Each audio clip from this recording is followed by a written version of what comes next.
Hello, Taurus. My name is Paul, and this is Dove and Serpent Tarot. This is going to be a general reading, so try to be open and receptive to whatever may come through during our time together. I am merely the messenger, and I ask you to connect directly with each of these cards and use your own intuition to take you beyond the details that I might provide.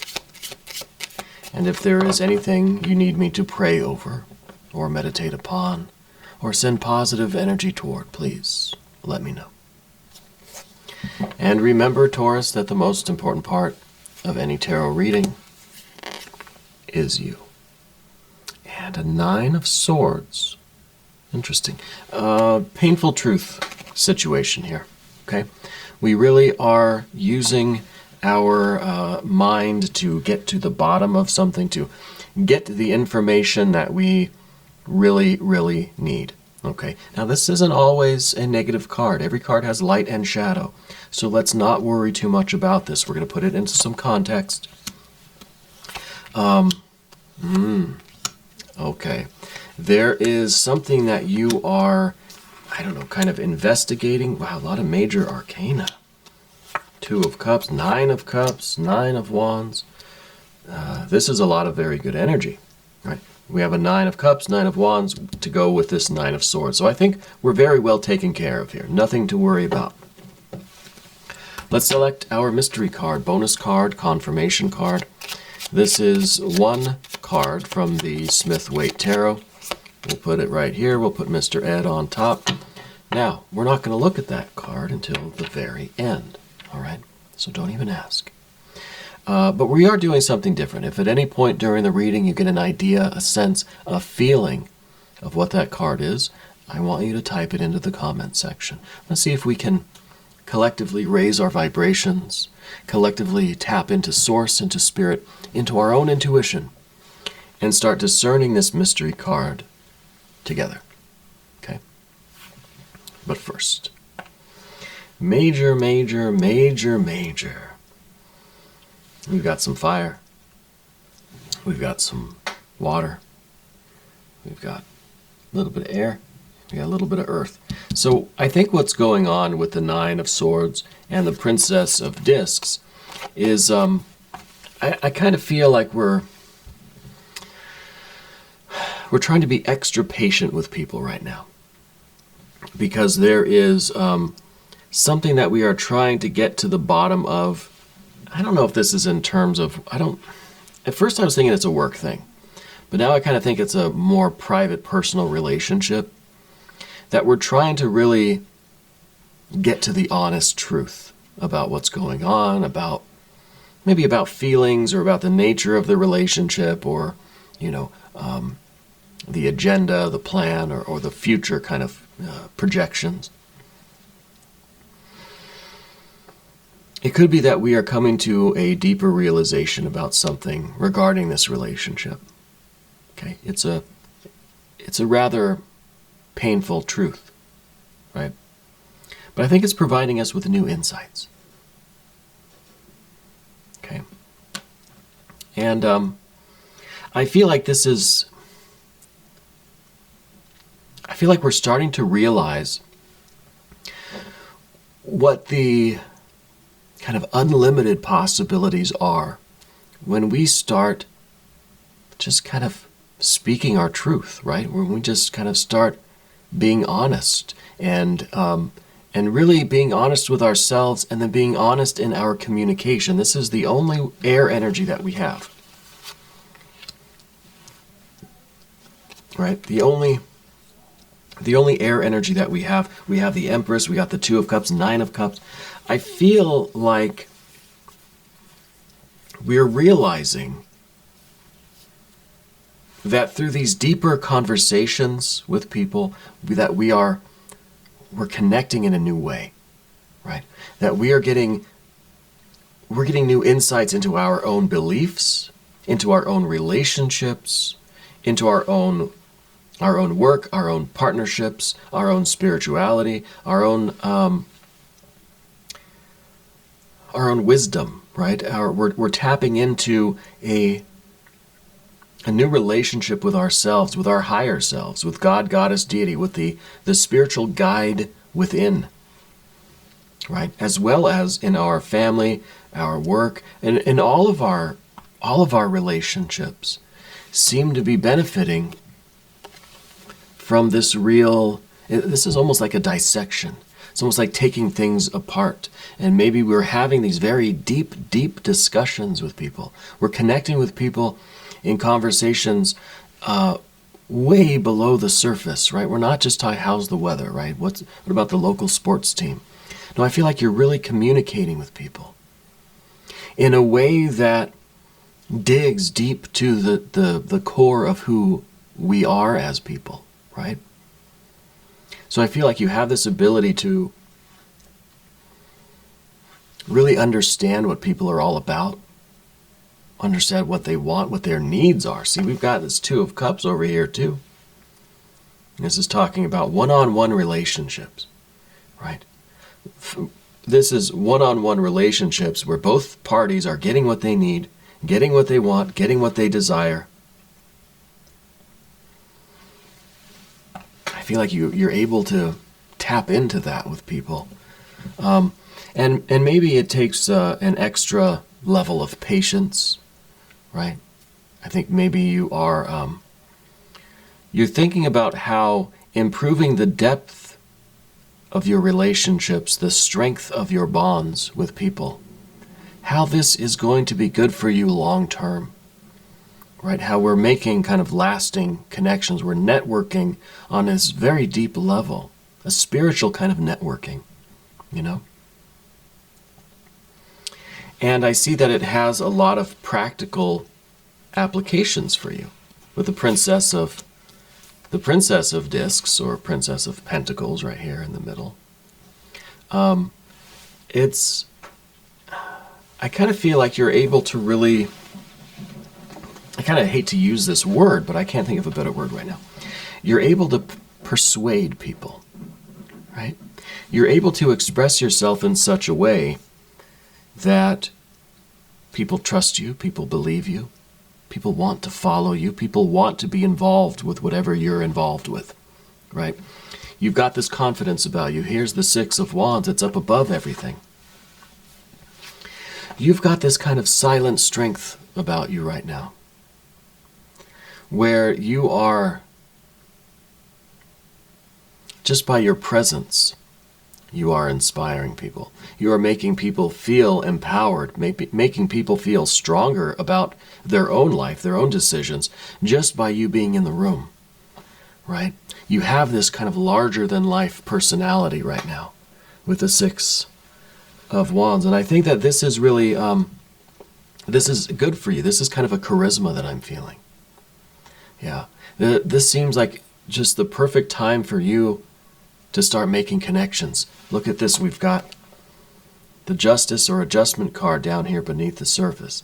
This is really your desire to form these lasting relationships, friendships, but also, you know, professional relationships, networking, right?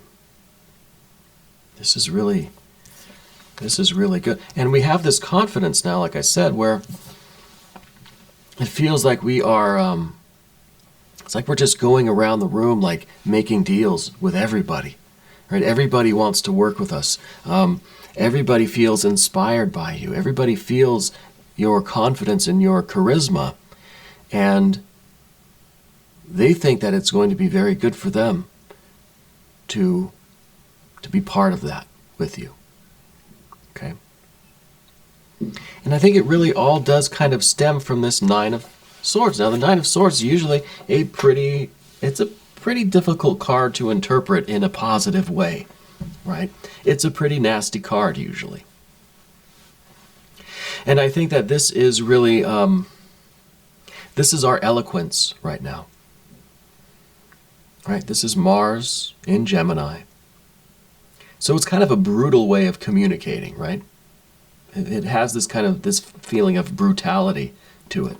But I think people like that about you, not that you're brutal, but that you have a bluntness to you, You don't mince words. You don't come in, how's the weather? How's the local sports? You get right down to business. We're on that deep level, connecting with people. And I think people appreciate that. Right? There's no fluff with you. And I think that with the Hierophant back here, kind of behind the scenes, this is a lot of life experience, right? These are your core beliefs, I think, your philosophy, your life wisdom that I think is really influencing you now.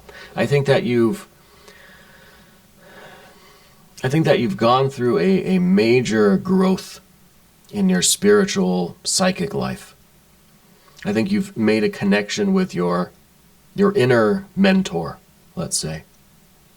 Okay. I think you've had a lot of really great teachers over the years. But I think you're finding that the best teacher is the one within you. Okay. The best teacher. Now, because this is a Hierophant, it means we have to do an I Ching card. Anytime we get the Fool, the Magician, the Hierophant, or the Hermit, or if we only have one major arcana on the table, which isn't today, we have 4. Those are the occasions for which we need the I Ching. And today we've got 54, the Marrying Maiden. To set out to bring order is a pitfall. No direction is fruitful. So this is kind of interesting. This is almost like we don't have a specific agenda, right? You don't know direction is fruitful. You don't have an agenda. And maybe that's what people appreciate about you too, is that you are direct and blunt and honest. There's no fluff. You don't mince words.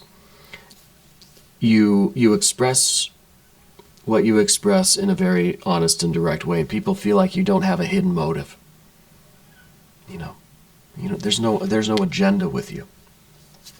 So 54, and it says, marrying maidens supported the first wife of the Chinese nobleman, right? Now we're kind of, you are in a supporting role. You are not yet ready to exert influence. Do not set intentions or make plans. See, that's interesting. You're not yet ready to exert influence. I wonder if that's giving me a correction about this Hierophant. I wonder if we have this ability to persuade, to connect, to network, but we don't have a direction. There's no direction that's fruitful right now. Maybe this is the exact thing, that we're not yet ready to exert all of this influence and this power of persuasion and this networking. Feel your way, adapt, find your place without originating any action or having any agenda of your own. How can you grow into this situation? How sustainable is this? Maybe the whole point here is that we need to figure out what our agenda is. You have the confidence. Look, you've got the confidence, you've got the will to network, you've got the ability to communicate and to manifest. Here is what we need in the future. This is all about strategy, the Art or Temperance card. Maybe that's the next step forward. Maybe right now we're kind of in this supporting role. Maybe we're still kind of in this background. We're still kind of learning. Maybe we still need to contact and connect our inner mentor to figure out what our agenda is. What is it that we really want? Right? What is our long term? What is our long game? Right? So with that being said, we kind of do need a little bit more of the air energy. And since this is a 9 of Swords, means we have to do an affirmation card too. So we've got the language of flowers, and we'll just select one to go with that 9 of Swords. It's the Zinnia, absence. What is not here is the key. What's not here? Maybe the direction, maybe the agenda, maybe the purpose, maybe what you really want in all of this. We have all of these skills and talents and powers. What do we want to do with it? Right? Where are we taking it? Well, here's the Art or Temperance card. This is kind of a card that says you need to have a strategy. This is also a card that says the only way for you to figure out where you want to go is through trial and error, experimentation, right? Feel your way, adapt, and figure out your strategy. So we have to immerse ourselves in the fire to kind of see what we're made of, to see what we want.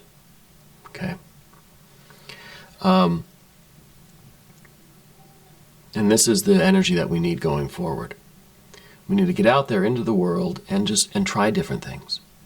Right? Use our powers, our confidence, our powers of communication and networking. Let's figure out what we love, figure out what we want to connect with. What is our agenda, right?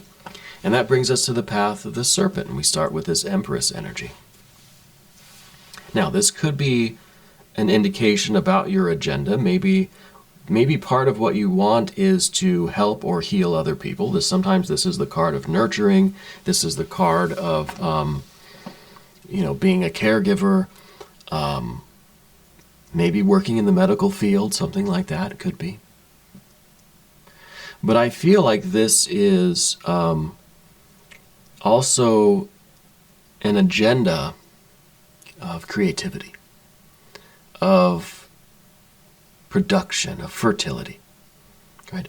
Wanting to plant your seeds now and have a beautiful harvest later, right? Again, thinking of the kind of long game. What do you want to create down the road? And then we have to work our way backwards. It's like we see the beautiful picture, the painting in our minds. Now we've got to kind of reverse engineer it to figure out how to paint it, right? I'm no painter. So this is a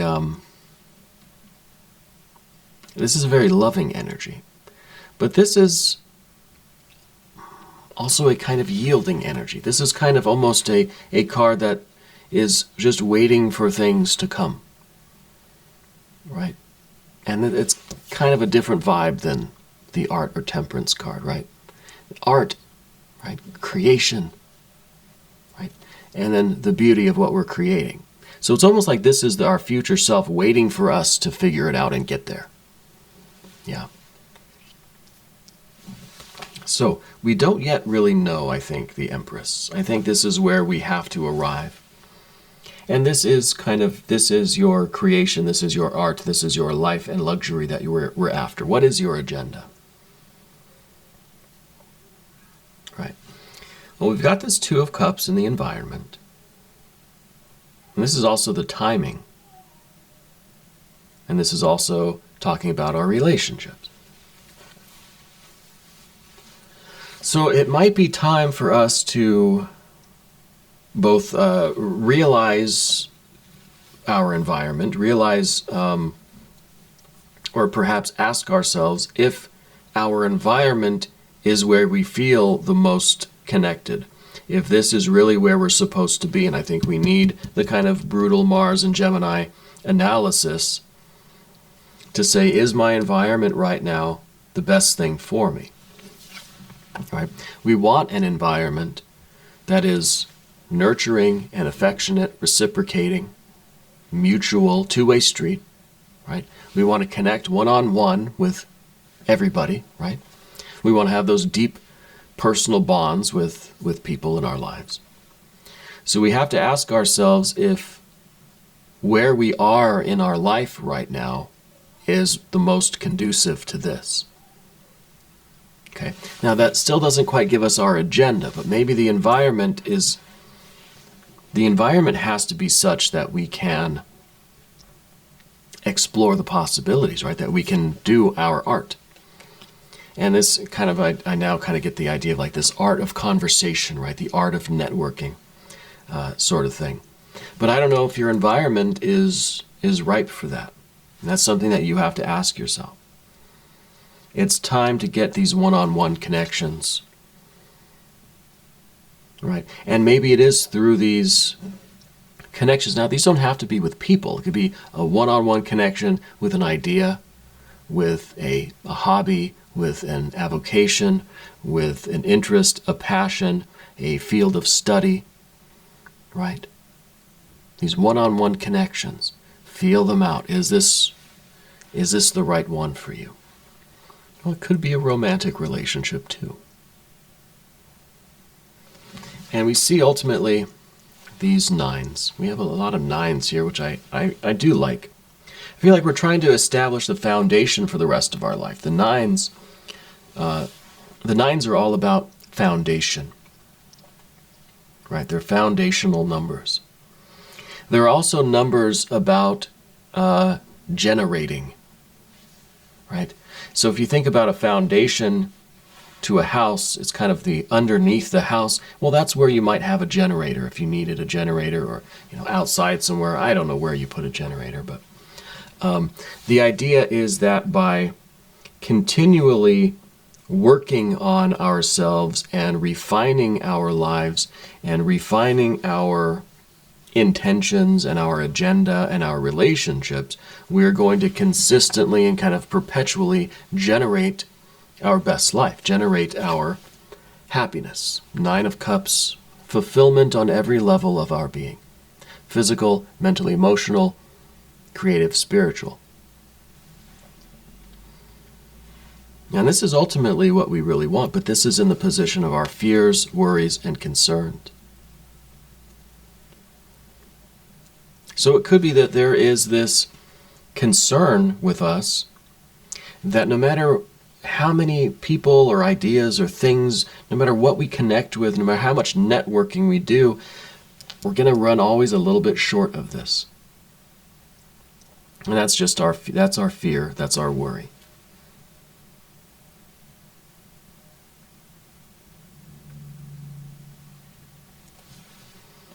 We've got another 9 here, though.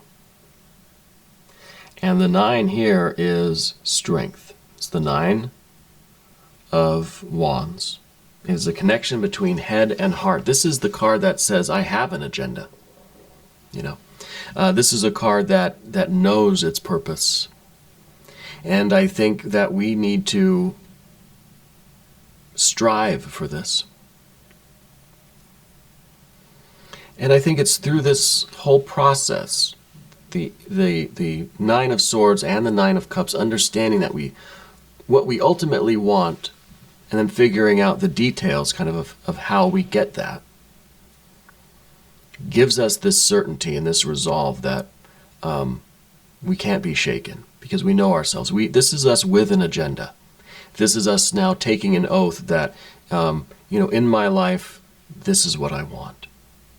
And you know how to get there, and you're more than capable of getting there.